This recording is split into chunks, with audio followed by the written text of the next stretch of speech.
Today we're going to be talking about how to measure your toe strength using the toe dynamometer from Human Locomotion. So we're going to start with turning on the dynamometer. So using that power button, what's going to pop up is our last score. Now you want to make sure that you set the units to either peak pounds or peak kilograms if that's what you're looking for. What this is going to do is it's going to hold the highest reading at the top, and then when you take a new reading, it will replace that if it's a higher number. So this way you can get the best score of 3 attempts. Now to zero it out, you just quickly hit that power button. That's gonna zero it out and start over. So I'm gonna make sure to set this to peak pounds. That's what I'm looking for. So now peak in pounds, it's zeroed out. So now let's get started. Okay, so first up, we're gonna be measuring the big toe. Specifically, we're looking at flexor hallucis longus, which is the muscle that runs all along this arch, comes up the inside here, and then actually wraps behind across to the fibula. So what we're looking for is about 10% of body weight as our target reading. So again, I'm gonna turn on the dynamometer, make sure that it's zeroed out. I wanna make sure that the foot is slightly in front of the knee. So here we have the foot in front of the knee, and then I'm going to place the card directly under the big toe.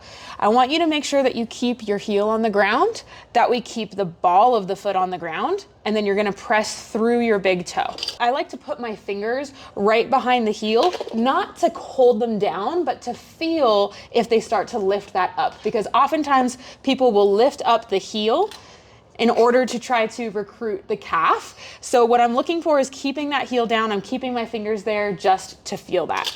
So go ahead and press down. I'm gonna make sure that this is on, and then I'm gonna pull directly out. We're gonna do that 3 times, and then we'll take our best score, which is why we want that peak unit. Good. Right, and a couple things that we don't want. Number one, we don't want lifting of the heel like we said before. We don't want the ball of the foot to lift up either. We want a nice flat foot that's coming across everything here. So we take our last score, that was 7.9, which we're looking for 10% of body weight, so that's probably a little shy of where we want to be. Next up, we're going to be measuring Flexor Digitorum Brevis. Now, Flexor Digitorum Brevis is this big muscle that sits right underneath the bottom of the foot. It goes right along with the plantar fascia. This is a muscle that we see that needs a lot of strength in a lot of people. What we're looking for this one is about 7% of body weight. Again, I'm going to take the card. It has this angled edge so that I can kind of match up with the outer toes. I'm going to place it underneath the toes. I'm looking for heel down, ball of the foot down, and toes down. I zero out, and then we're going to go ahead and pull. Again, taking 3 scores and taking the best one. Try to make sure as you do this that we're not twisting or turning the chain and that we're pulling directly forward. Okay. Now here we're looking at 11 pounds. That's probably well over 7% body weight. That's what we're looking for.